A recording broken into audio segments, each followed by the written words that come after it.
This morning, we received an email unlike anything we have ever read. A message written by a shaken mother who decided to put into words every sentence spoken by her son, an 8-year-old child who, 3 days ago, died for a few minutes and experienced something beyond human understanding.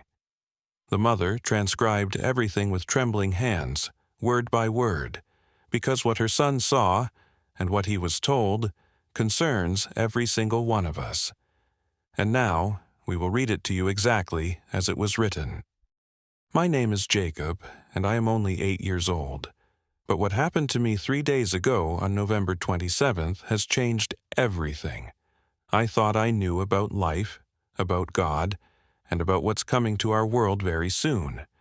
I know most people won't believe that a child like me could receive such an important message from Jesus himself, but I'm telling you exactly what I saw and heard, because he told me I had to warn everyone before it's too late. It was a normal Tuesday morning, and I was so excited because my mom had promised to take me to the new playground after school. I love going down the big twisty slide and playing on the monkey bars with my best friend Tommy. I had eaten my favorite cereal for breakfast and grabbed my backpack with my homework and my lunch that Mom packed for me. She always puts a little note in there that says she loves me, and it makes me smile every time I find it. We were driving to school, and Mom was singing along to the radio like she always does. She has the prettiest voice, and sometimes I try to sing with her, but I'm not very good at it yet. The sun was shining through the windows, and everything felt perfect and happy. I was looking out the window at all the trees that were starting to change colors for winter when suddenly everything changed in just 1 second. A big truck came out of nowhere and hit our car so hard that I felt like I was flying through the air. There was this terrible loud sound of metal crashing and glass breaking everywhere. I remember seeing my mom's scared face and hearing her scream my name, but then everything went dark and quiet. The pain was so bad at first, but then it just stopped completely, and I felt like I was floating above my own body. I could see the car all smashed up and people running toward us. There were sirens getting louder and louder, and I watched the paramedics trying to help my mom and me, but I wasn't in my body anymore. I was floating up higher and higher, and I could see everything happening below me like I was watching a movie. I saw them put my little body on a stretcher, and I knew that I had died, but I wasn't scared anymore. Suddenly, I was in the most beautiful place I had ever seen in my whole life. The light was so warm and bright, but it didn't hurt my eyes at all. It felt like being hugged by the sun, but even better than that. There were colors everywhere that I had never seen before, and they were so pretty they made me want to cry happy tears. The air smelled like flowers and cookies and everything good, all mixed together. That's when I saw him walking toward me, and I knew right away it was Jesus, even though he looked different from the pictures in my Sunday school books. He was taller than my dad, and his face was so kind and loving that I felt safe immediately. His eyes were like looking into the deepest ocean, but filled with more love than I could ever imagine. When he smiled at me, I felt like the most special person in the whole universe. "Jacob," he said, and his voice was like music and thunder and gentle whispers all at the same time. When he said my name, it felt like every happy moment of my life happening all at once.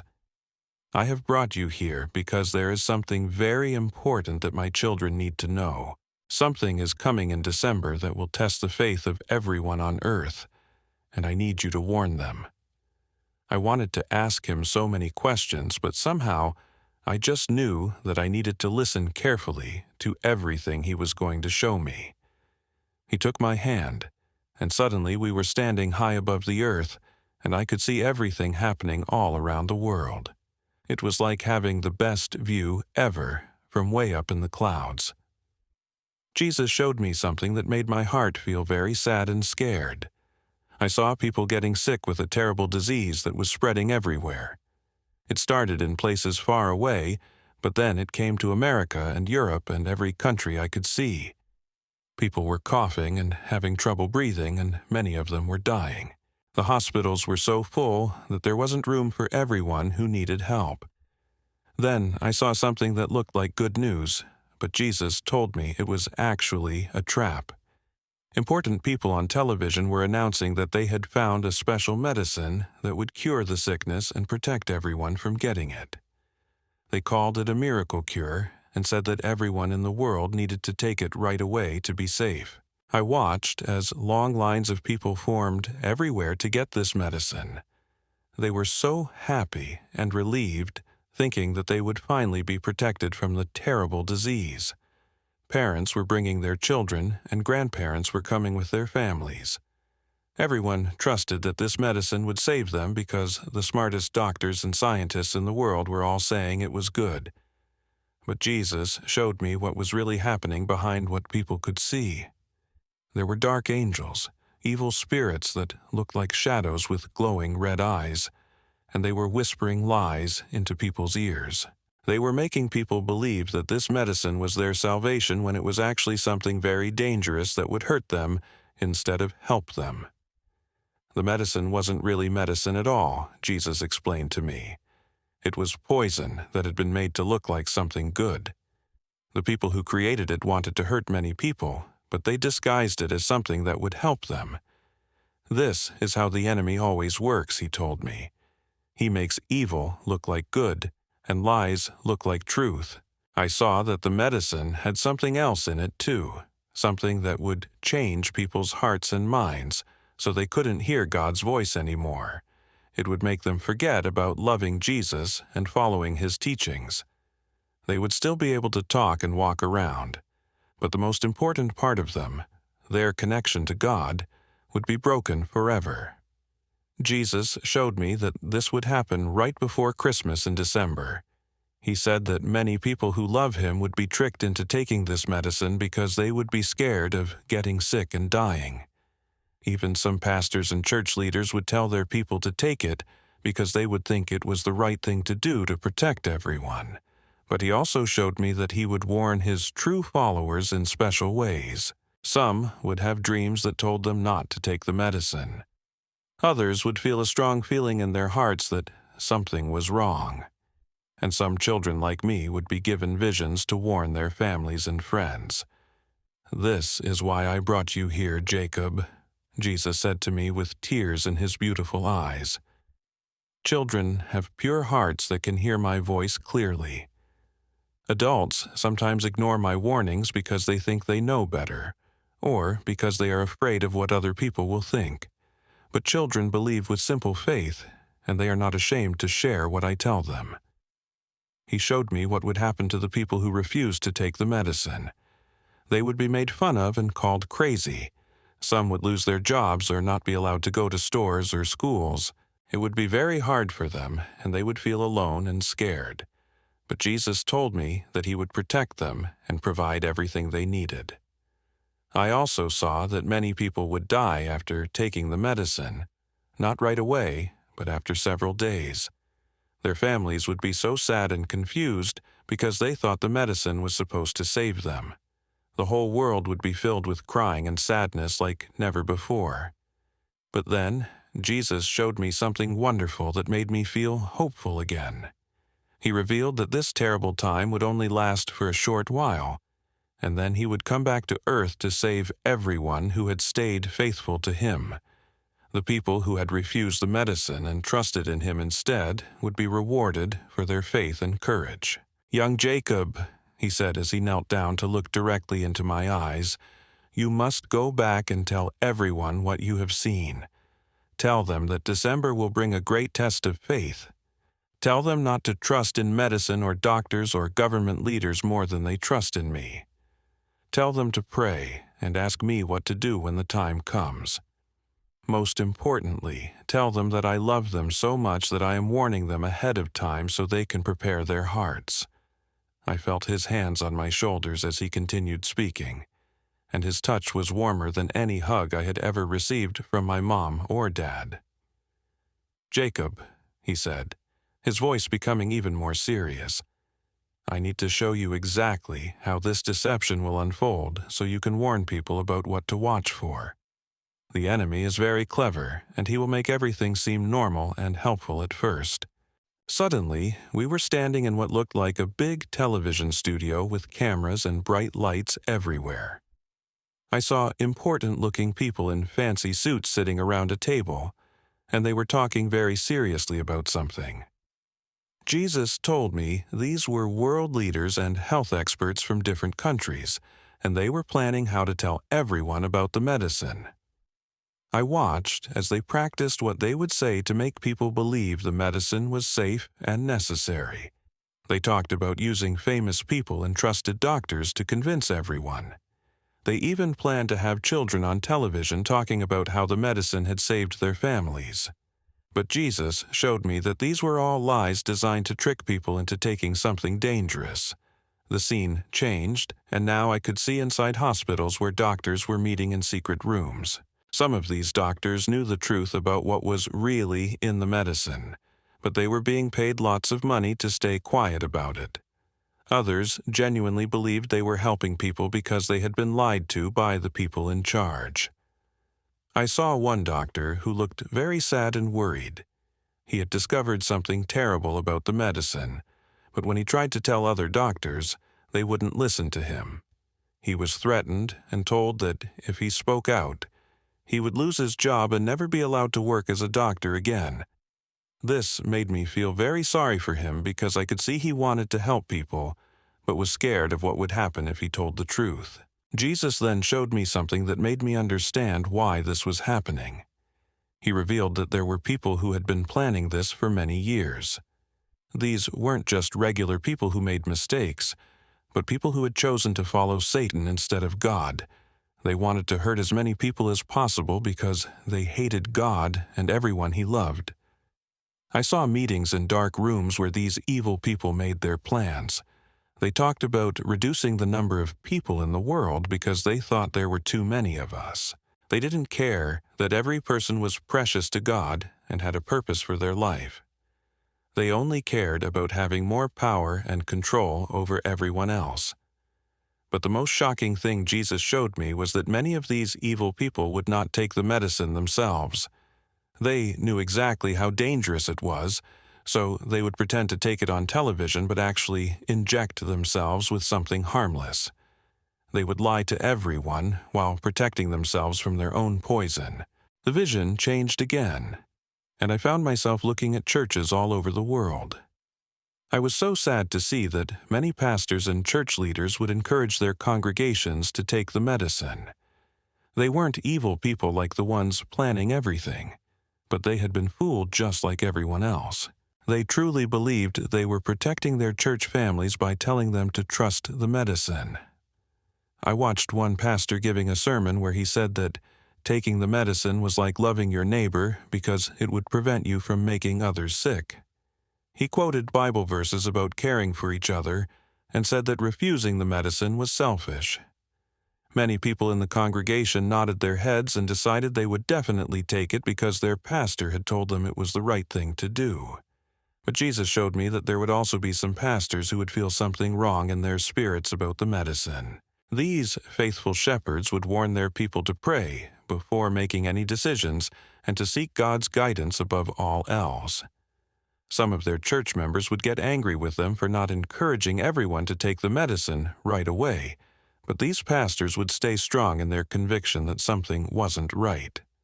Then I saw families making the difficult decision about whether to take the medicine. Parents were arguing with each other about what was best for their children. Some families split apart because half wanted to take it and half didn't. Brothers and sisters stopped talking to each other. Children became angry with their parents for not letting them take what everyone said would protect them. I watched one family where the teenage daughter was crying and begging her parents to let her take the medicine because all her friends at school were getting it. She was afraid she would get the terrible sickness and die if she didn't take it. Her parents knew something felt wrong about the whole situation, but they were torn between wanting to protect their daughter and not wanting her to hate them for saying no. Jesus showed me that this would be one of the hardest parts of the whole situation. Families who loved each other very much would be divided by fear and confusion. Parents who wanted nothing more than to keep their children safe would have to make impossible choices. Some would give in to the pressure and let their families take the medicine, while others would stand firm even if it meant their children would be angry with them. The vision shifted to show me what would happen in schools. I saw teachers and principals announcing that all students would need to take the medicine to continue attending classes. Children who didn't take it would have to stay home and learn by themselves. Many kids would beg their parents to let them take it because they didn't want to be separated from their friends and teachers. I also saw that some schools would bring nurses right into the classrooms to give the medicine to children during school hours. They would tell the kids it was just like getting any other vaccination and that their parents had already given permission. But Jesus showed me that many parents would never have agreed to this if they had known it was happening. This made me feel very scared because I thought about all my friends at school and my teacher, Mrs. Henderson, who is always so nice to everyone.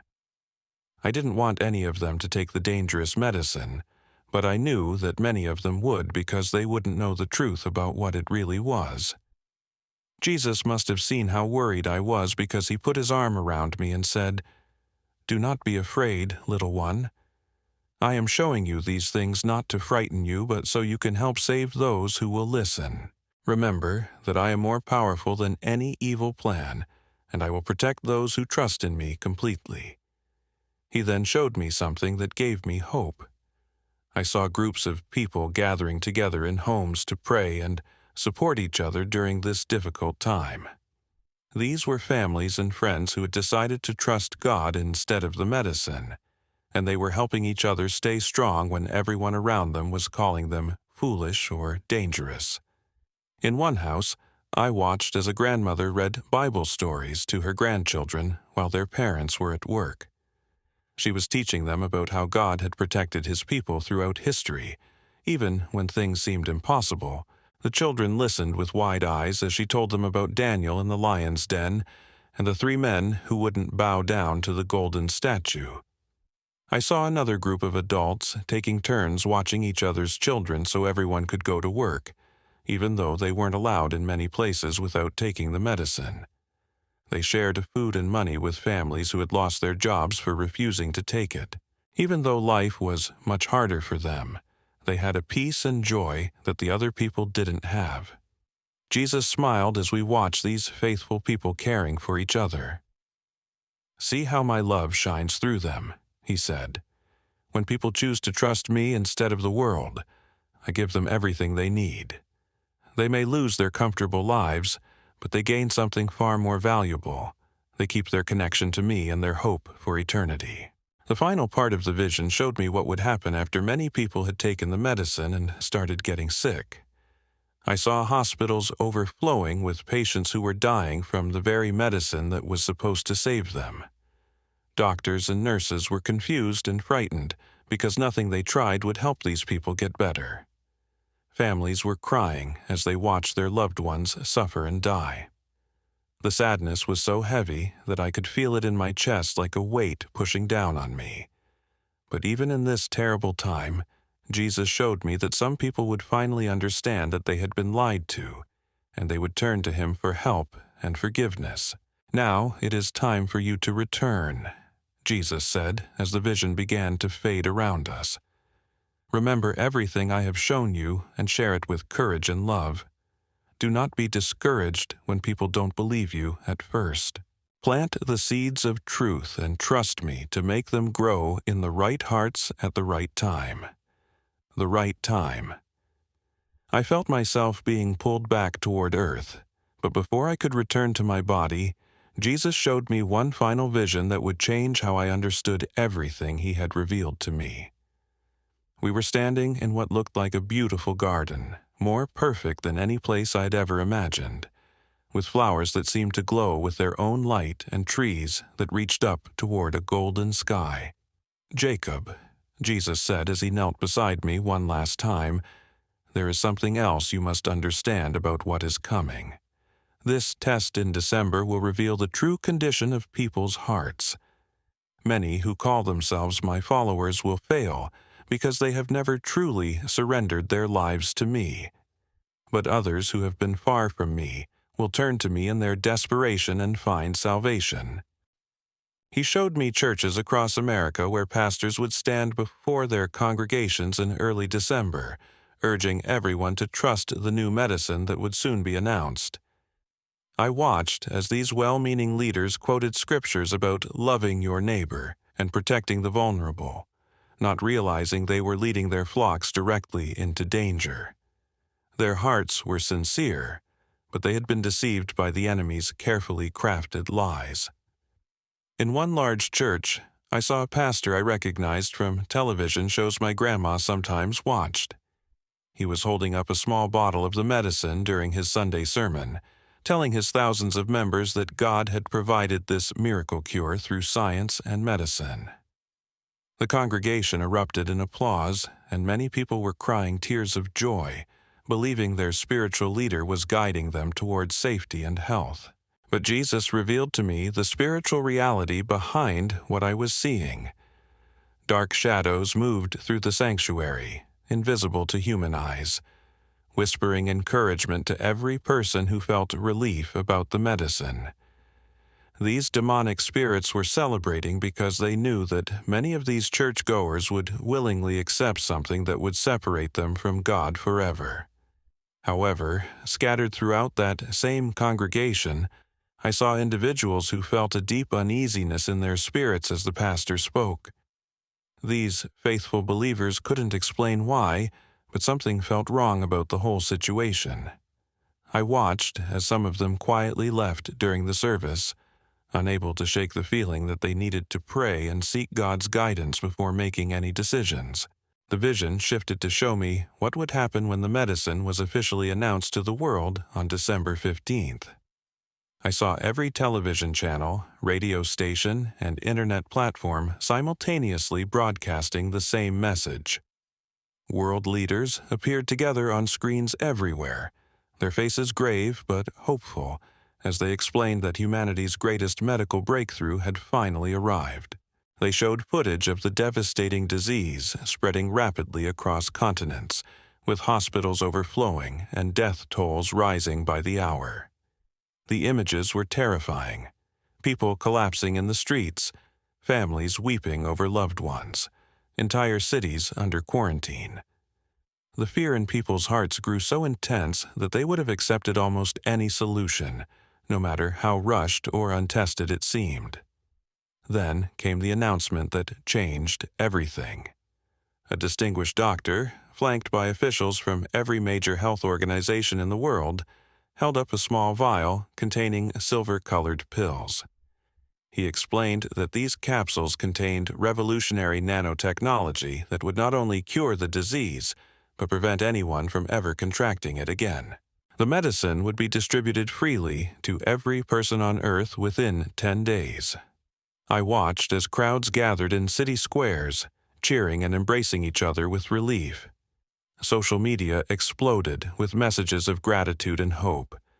Religious leaders from every faith issued statements praising the scientific community and encouraging their followers to receive this gift that would save humanity. The overwhelming consensus was that God Himself had provided this solution through human ingenuity and compassion. But Jesus showed me what was really happening behind the scenes. In secret laboratories hidden from public view, I saw scientists who knew the true nature of what they had created.